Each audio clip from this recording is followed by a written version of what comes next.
Holy services taking place here at home and around the world as the Vatican's formal plans start to take shape. And we have a team of reporters following those new developments tonight. Lisa Evers is live at St. Patrick's Cathedral. But let's begin with Sharon Crowley and the latest news coming out of the Vatican tonight. Sharon. Yeah, that's right. Here's a live look first of St. Peter's Square. You can see there are still people, mourners arriving from around the world. It's about 11 o'clock at night local time there. Cardinals and mourners, as we said, arriving to pay their respects. Now, the funeral, we have learned, will take place on Saturday. The Pope will be moved to St. Peter's Basilica for a public viewing, and that starts tomorrow. Today, we are seeing the first images, though, of the Holy Father's body, showing him in red vestments in a simple wooden casket. The Vatican Secretary of State praying over him in the chapel of Domus Santa Marta Hotel, where he lived and died.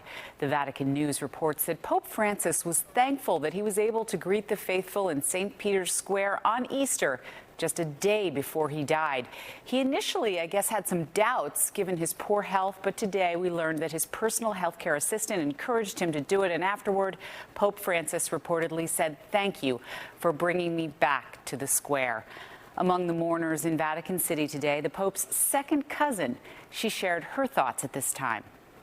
I felt very much when I heard the news, because we are relatives, no? And I never expected such a news so suddenly. So I ask God to take him to heaven, and from heaven he will bless us like when he was on the earth. Well, Pope Francis's legacy will be his commitment, of course, to helping the poorest of the poor. During his tenure, he appointed many of the cardinals who will now be choosing his successor. Dignitaries from around the world will be attending the funeral Saturday, including President Trump and the First Lady, and also Prince William will be there. Now, here in New York City, a special mass for Pope Francis went on earlier today, and my colleague Lisa Evers has been there all day. Lisa, Cardinal Dolan celebrating mass there not too long ago. Not too long ago, Sharon, and let me tell you, there was an outpouring of affection and appreciation for Pope Francis here today at St. Patrick's Cathedral.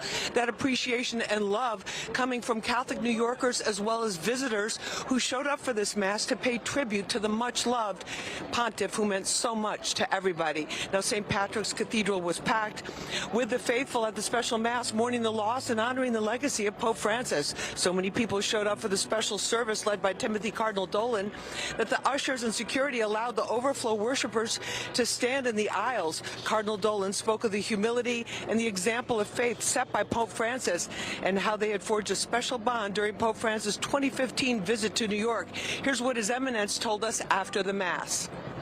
He was amazed at the size of New York, and he would say to me, "Well, what are all these buildings?" And I said, "They're homes where the people live, Holy Father."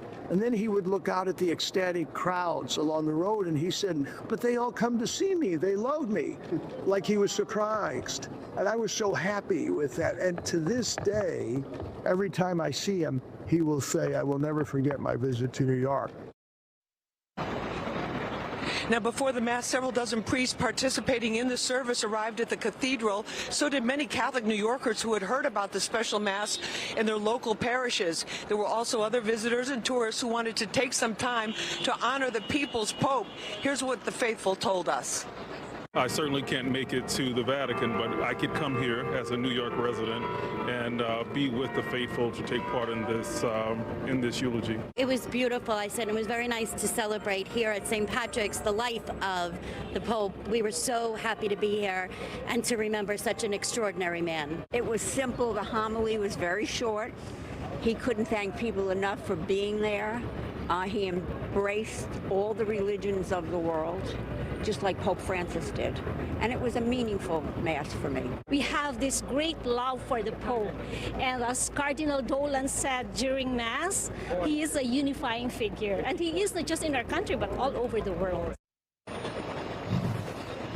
Now, the doors of the cathedral have remained open today, and we have to tell you that we're still seeing a steady stream of people, both Catholics and non-Catholics, New Yorkers and tourists and visitors from all over the world, stopping by just to even pause for a moment, have a moment of silence in honor of this great religious leader.